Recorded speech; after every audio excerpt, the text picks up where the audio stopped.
Please, I'm going to start, so assume the position.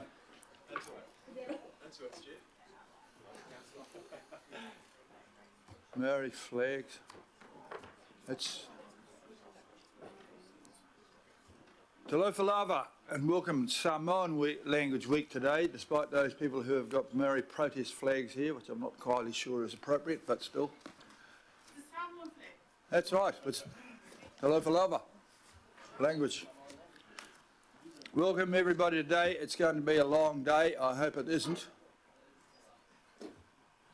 We do have a quorum. A couple of meeting reminders. This meeting's being live webcast. For those online, remember to have electronic meeting attendance protocols, so use them. Please be present in the meeting. Ensure your phone is turned off or at least on silent.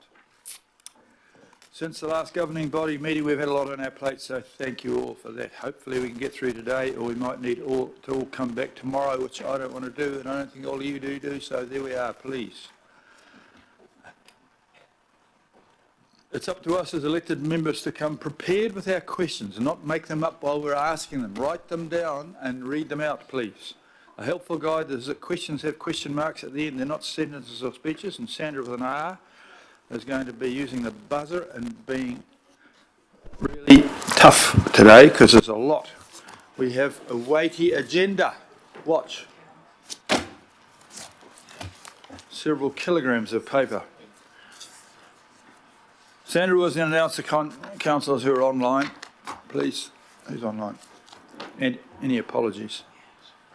Thank you. We have online Councillor Dalton, Councillor Sayers, Councillor Foley, Councillor Williamson, Councillor Stewart. And we have an apology from Councillor Dalton for early departure. And it looks like lateness from Councillor Foley and Councillor Turner.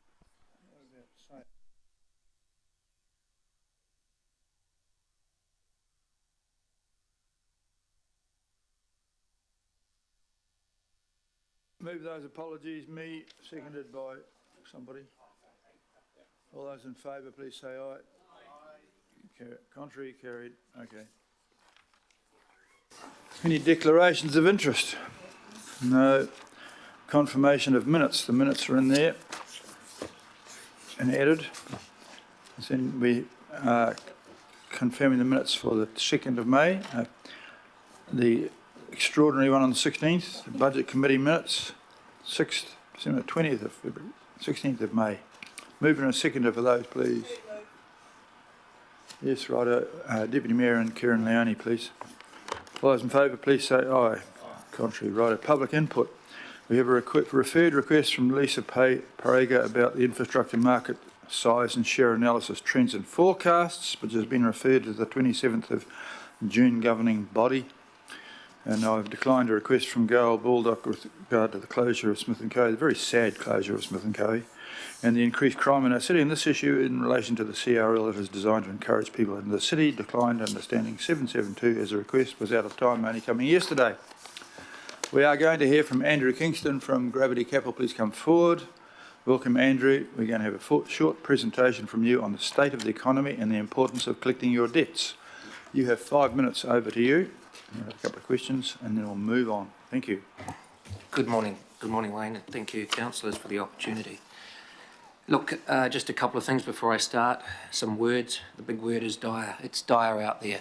If you're owed some money, people are taking a lot longer to pay for it.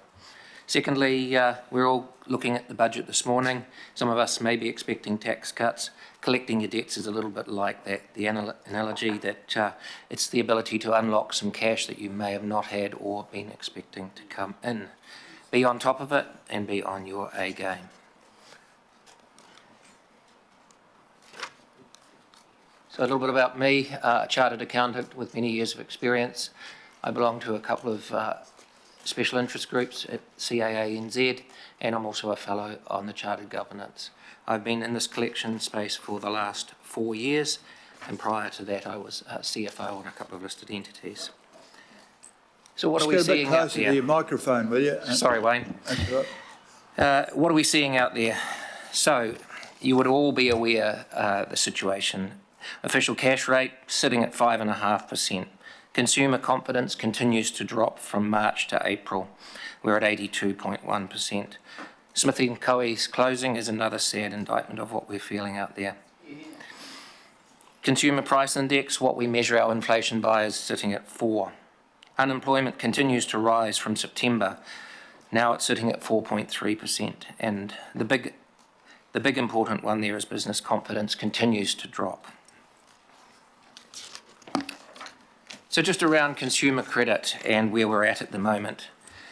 Hardship volumes, while they might be down for the month of March, overall loan hardship is 40% up compared to March of last year. So that's home loans, credit cards, those type of things.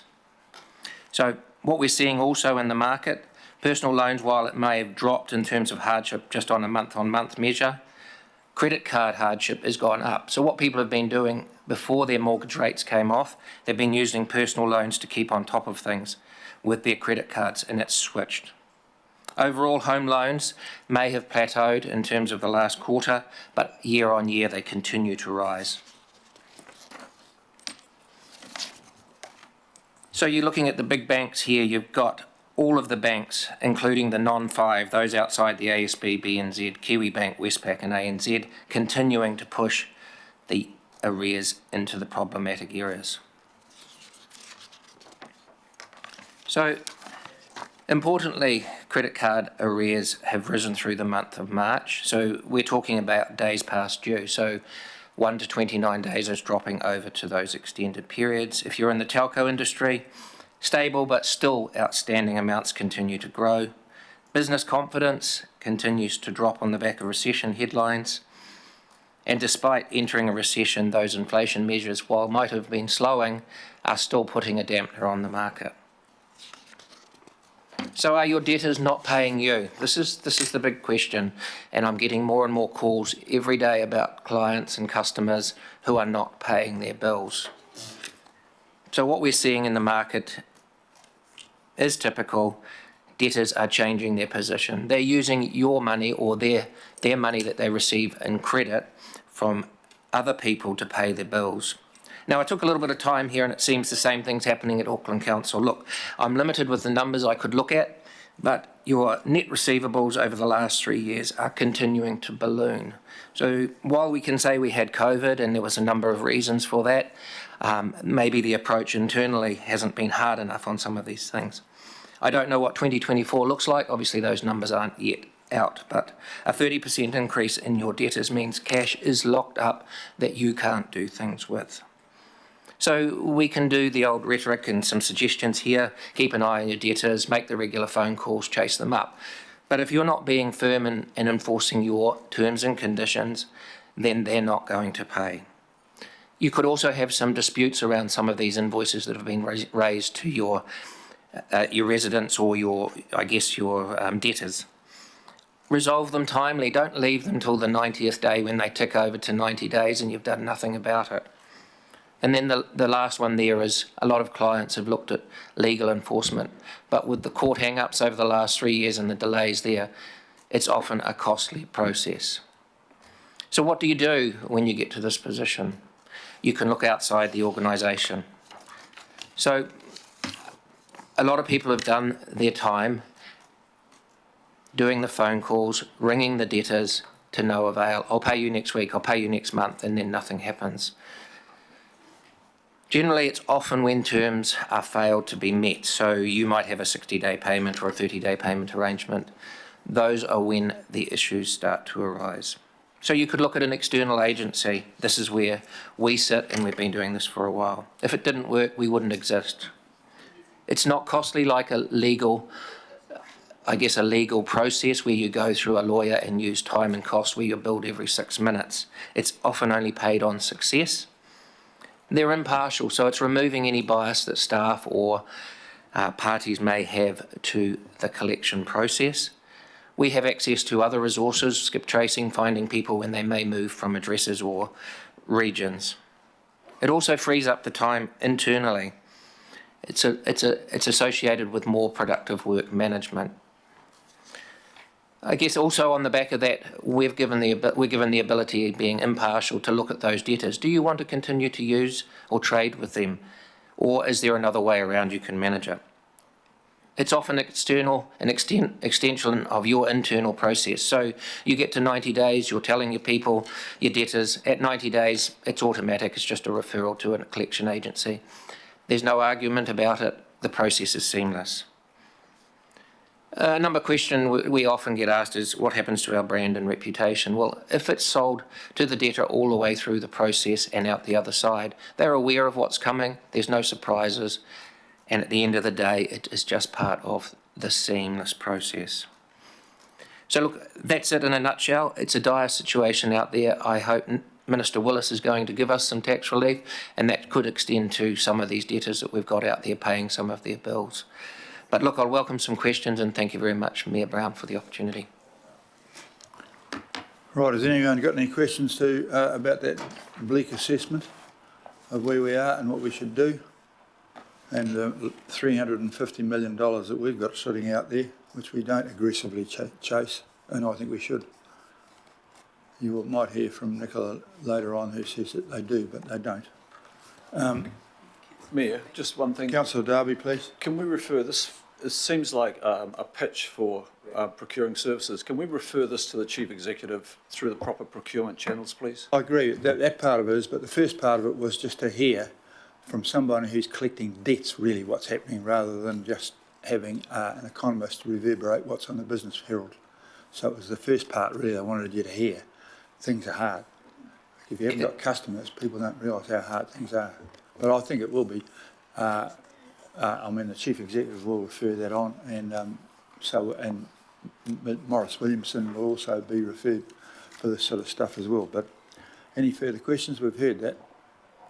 I just wanted you to hear it.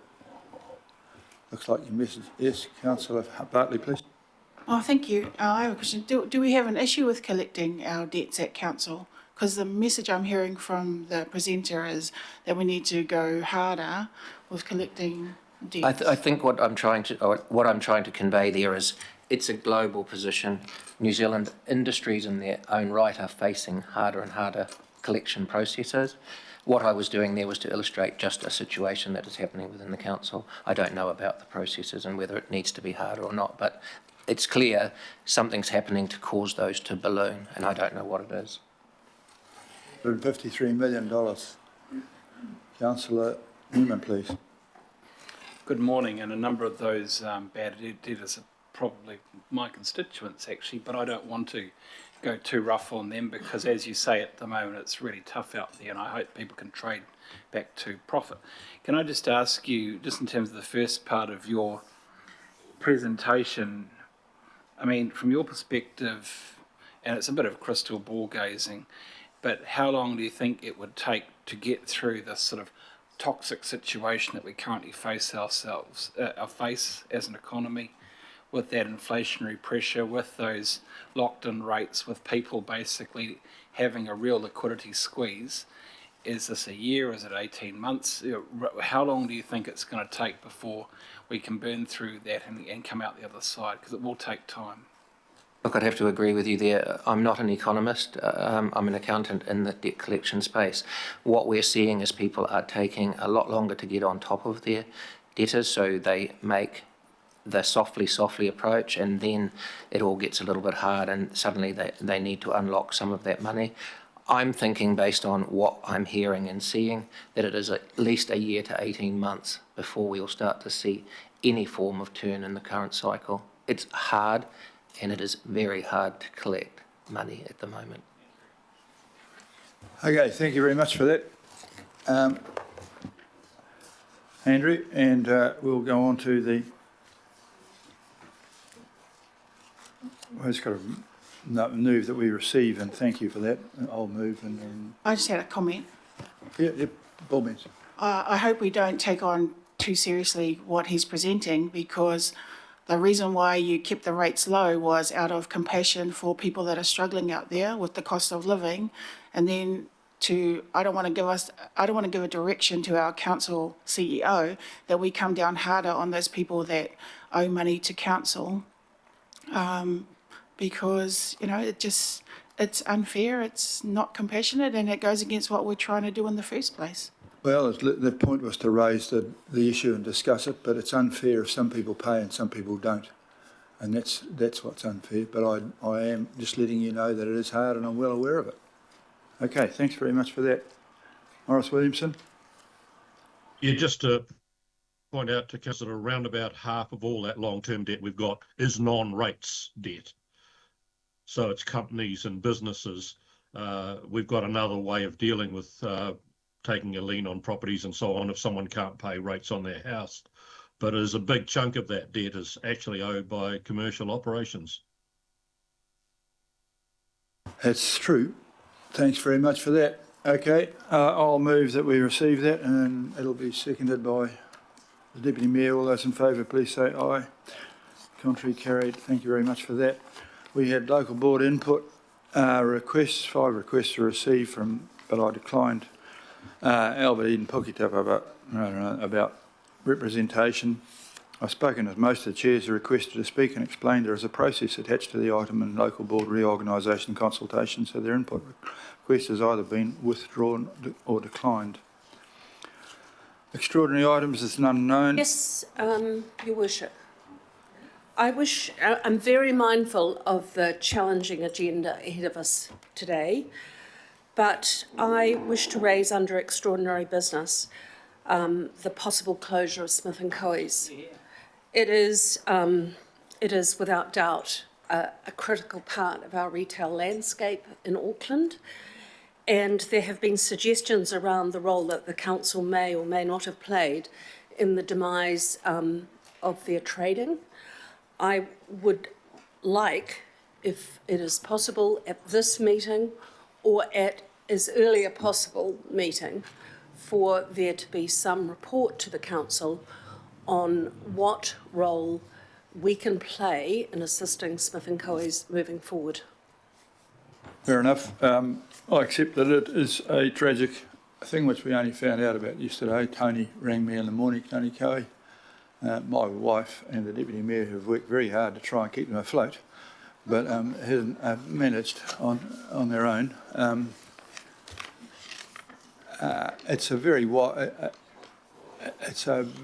there are many contributions, not the largest one being the internet and Amazon probably, but also we've got big supermarkets and big shopping complexes in Newmarket. We've got some crime problems here. The CRL's taken too bloody long. It's not going to arrive in time to save them. It's bad, but I'm quite happy to have see if they ask the CEO if there's anything we could particularly do. Otherwise, it is a hole in the city. If it does close, the work that I'm doing with the Minister of Building to ensure that something good happens in that building is very important, because it is an old building and there's no way to meet various bits and pieces of our intensifyingly idiotic building code, and so there are a lot of things we can do to, and I think we should give some thought to that. Because as I understand it, Your Worship, the final decision is not made. If there are any circumstances in which the council can assist, it would be, I think, advisable that we give consideration to that before final decisions are taken, given the long-term consequences of the loss. So I'm very mindful of this huge agenda we have. I don't want to delay things now, but I would like to think that the officers are giving consideration and will report back to us. Councillors, my suggest, I'm very happy that we pick up that challenge and come back with some level of analysis about what's happening and what we can be done. I don't think it would be wise to crack into a discussion today about that, but I take the councillor's lead that we might come back very shortly with some commentary for you around this and what might be able to be done. I have to be honest and say that I can't see immediately obvious interventions that council could take, but we'll have a look at it. If there's a possibility for you to talk to the Heart of the City, to Auckland Transport and others, that would be very helpful from my perspective. Yeah, and that,